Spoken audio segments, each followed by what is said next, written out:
جی ہم اس وقت موجود ہیں آر او آفس پی پی 286 توسا شریف میں. آپ کو بتاتے چلے توسا شریف دو حلقوں پی پی 285 اور پی پی 286 پر محیط ہے. پی پی 286 کی بات کریں تو یہاں پر فارم حاصل کرنے والے امیدواروں کی تعداد 49 رہی، جبکہ آج آخری روز جن امیدواروں نے فارم جمع کرائے ان کی تعداد 28 تھی. پی پی 285 کی بات کریں تو یہاں فارم حاصل کرنے والوں کی تعداد 31 تھی، جبکہ جمع کرانے والوں کی تعداد 18 رہی.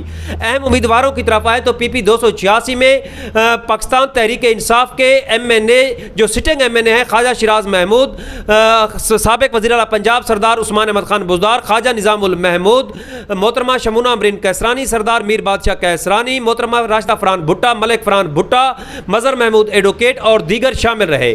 پی پی 285 کی بات کریں تو یہاں کاغذات نامزدگی جمع کرنے والوں میں سابق ایم پی اے مسلم لیگ نون سردار میر بادشاہ کیسرانی، خواجہ شیراز محمود، خواجہ داؤد سلیمانی، حافظ طاہر کیسرانی، خواجہ مدثر محمود اور جماعت اسلامی کے عزیز اللہ کیسرانی کے علاوہ دیگر بھی موجود رہے.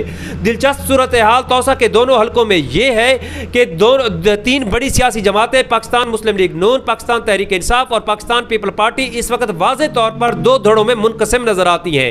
دونوں ہی دھڑوں نے اپنے اپنے امیدواروں کے کاغذات نامزدگی جمع کرا دیے اور دعویٰ یہ کیا جا رہا ہے کہ پارٹی انہیں ٹکٹ دے گی. اب پارٹی کسے ٹکٹ دیتی ہے یہ تو یقیناً آنے والا وقت ہی فیصلہ کرے گا. دوسری جانب عوام بھی اب بیدار ہو چکی ہے اور اب وہ شخصیت پرستی کے خول سے نکل کر کارکردگی مانگ رہی ہے.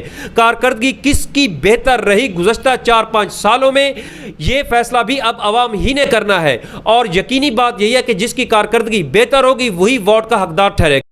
سہیل شہزاد، تستوسا نیوز، توسا شریف.